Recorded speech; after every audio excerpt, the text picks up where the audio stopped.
त्यांनी 58 लाख नोंदी शोधल्यात, पण एक चूक करू नका फडणवीस साहेब आणि विखे पाटील साहेब. 58 लाख नोंदीतल्या कमी नोंदी करू नका बरं का. तुमचा तो प्लॅन चाललाय. त्याचा संशय आहे तुम्हाला? 100% सांगतो. तुम्ही 58 लाख नोंदी शोधलेल्या आहेत. तुम्ही शिंदे समितीला चुकीची माहिती देऊ, चुकीचा दबाव त्यांच्यावर टाकून 58 लाखाच्या नोंदी कमी करू नका. तुम्ही चुकीचा संदेश मराठ्यात जाईल तर तुम्हाला लय वाईट फळ भोगावं लागतं. 58 लाखातली एक बी नोंद कमी नाही झाली पाहिजे.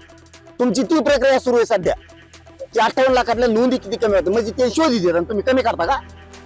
तुम्ही पागलात काढायचं काम करू नका, नसता रस्ते बंद होतील.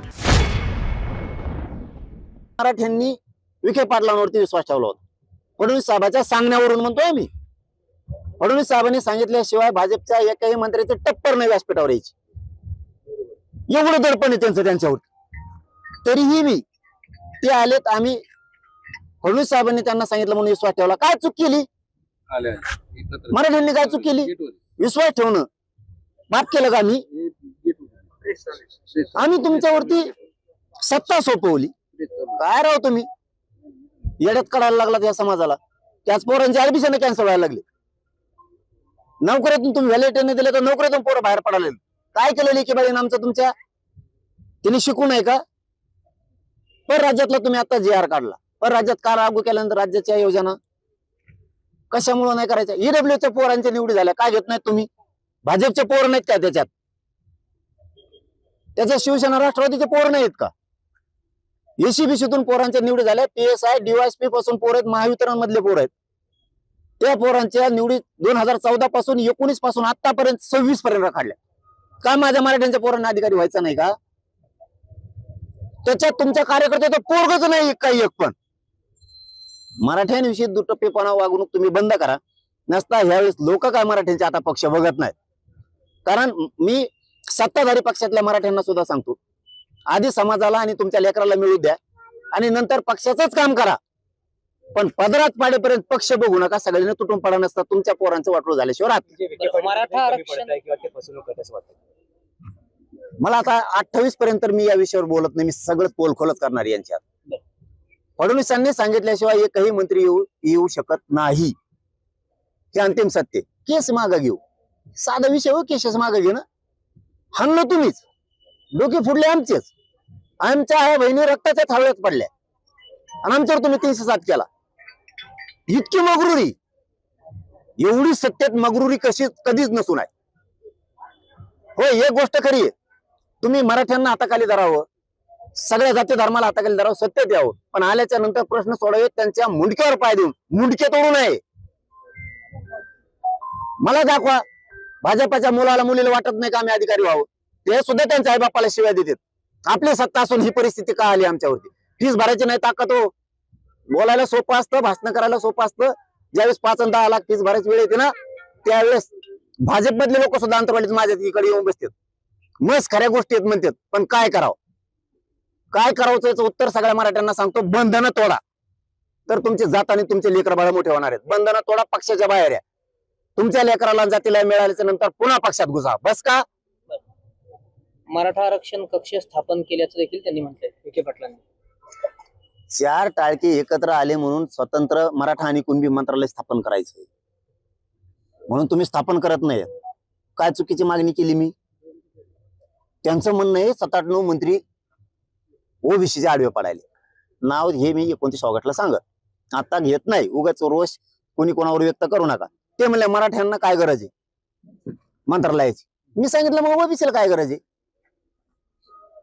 त्यांचं मत होतं की मराठ्यांना राज्य मंत्रिमंडळाची उपसमिती म्हणजे विखे पाटील साहेब त्याचे अध्यक्ष. मी सांगितलं त्यांना सुद्धा ओबीसीना सुद्धा ओबीसी मंत्रालय आहे आणि ओबीसीची सुद्धा राज्य मंत्रिमंडळाची उपसमिती त्याचे अध्यक्ष बावनकुळे साहेब आहेत. आम्ही आतापर्यंत मराठ्या म्हणलं ओबीसीला देऊ नका, द्या की, पण ओबीसीला असं म्हणू नका मंत्राठ्यांना मंत्रिमंडळाची गरज काय. आम्हाला स्वतंत्र मंत्रालयाची आवश्यकता आहे. कारण आमचे सगळे महामंडळापासूनचे हप्ते थकलेत. पंजाबराव देशमुखांची योजना नाहीये.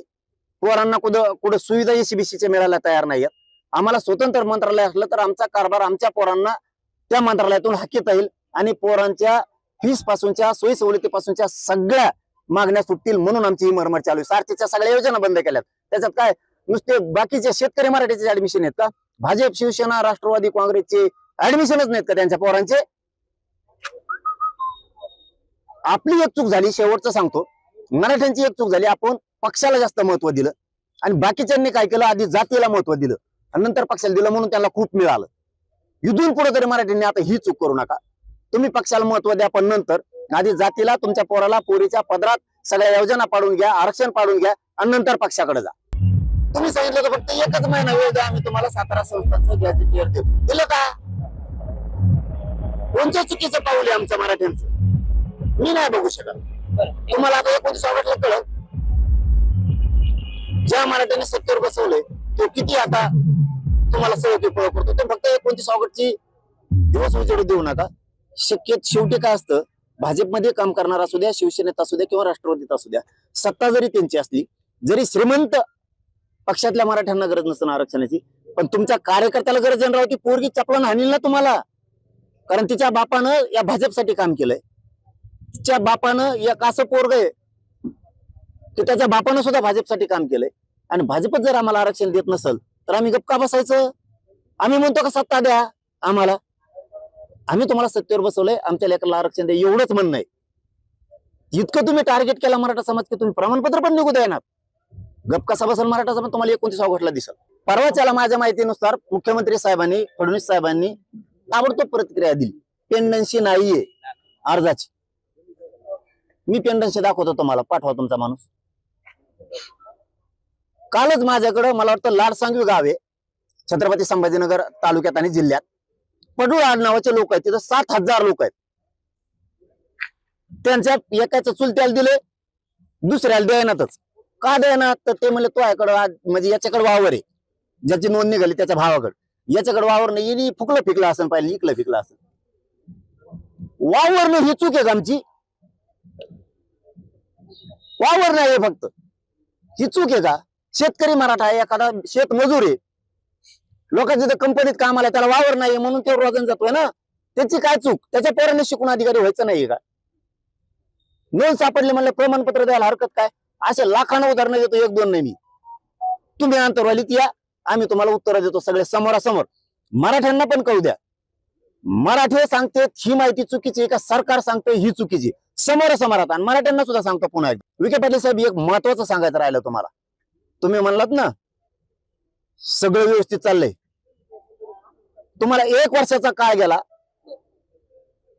29 ऑगस्ट 2025 पासून 26 पर्यंत आता एकही प्रमाणपत्र शिंदे समितीने आतापर्यंत शोधलं नाही. म्हणजे नोंदी शोधल्या नाहीत, रेकॉर्ड शोधला नाही एकही. शिंदे साहेबाला, एकनाथ शिंदे साहेबाला 6 महिन्याचा वेळ दिलेला होता, 58 लाख नोंदी त्या माणसानं शोधल्या. तुम्हाला असं सांगितलं की परत तुमचं दुखत, काय दुखत आता सांगत नाही मी, 29ला सांगत. म्हणजे तुमचं हे बी प्रॉब्लेम आहे. तुम्हाला सांगायला गेलं की तुम्ही म्हणतात आमचं नावच नाही घेत. आता 1 वर्ष झालं तुमचंच नाव घेते, जपच तुमचं चालू केला, माळच घेतली मी, फडणवीस साहेब, फडणवीस साहेब, फडणवीस साहेब, विखे पाटील साहेब, विखे पाटील साहेब. आता काय करू, तरी बंद येणार. त्यांनी 58 लाख नोंदी शोधल्यात, पण एक चूक करू नका फडणवीस साहेब आणि विखे पाटील साहेब, 58 लाख नोंदीतल्या कमी नोंदी करू नका बरं का. तुमचा तो प्लॅन चाललाय, तसा संशय आहे तुम्हाला? 100% सांगतो. तुम्ही 58 लाख नोंदी शोधलेल्या आहेत. तुम्ही शिंदे समितीला चुकीची माहिती देऊ, चुकीचा दबाव त्यांच्यावर टाकून 58 लाखाच्या नोंदी कमी करू नका. तुम्ही चुकीचा संदेश मराठ्यात जाईल तर तुम्हाला लय वाईट फळ भोगावं लागतं. 58 लाखातली एक बी नोंद कमी नाही झाली पाहिजे. तुमची ती प्रक्रिया सुरू आहे सध्या की 58 लाखातल्या नोंदी किती कमी होतात, म्हणजे ते शोधी देतात, तुम्ही कमी करता का? तुम्ही पागलात काढायचं काम करू नका, नसता रस्ते बंद होतील.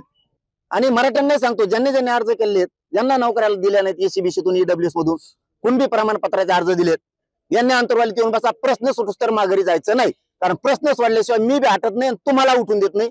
आणि सरकारचं धोरण बघतो कसं आहे. आणि मराठ्यांनी जर रस्ते जाम केले तर याला फडणवीस जबाबदार राहणार. एक शेवटचा प्रश्न आहे, अभिजित तितके यांना धमक्या येत आहे, भाजपमध्ये ये नाही तर तुझं मारून टाकू, अशा प्रकारच्या धमक्याला काय तुम्ही आजवर तुम्ही इतके आंदोलन केले, तुम्हाला कधी धमकी नाही आली, पण त्यांना आता धमकी आहे? मी थोबाड फोडीत असतो लगेच.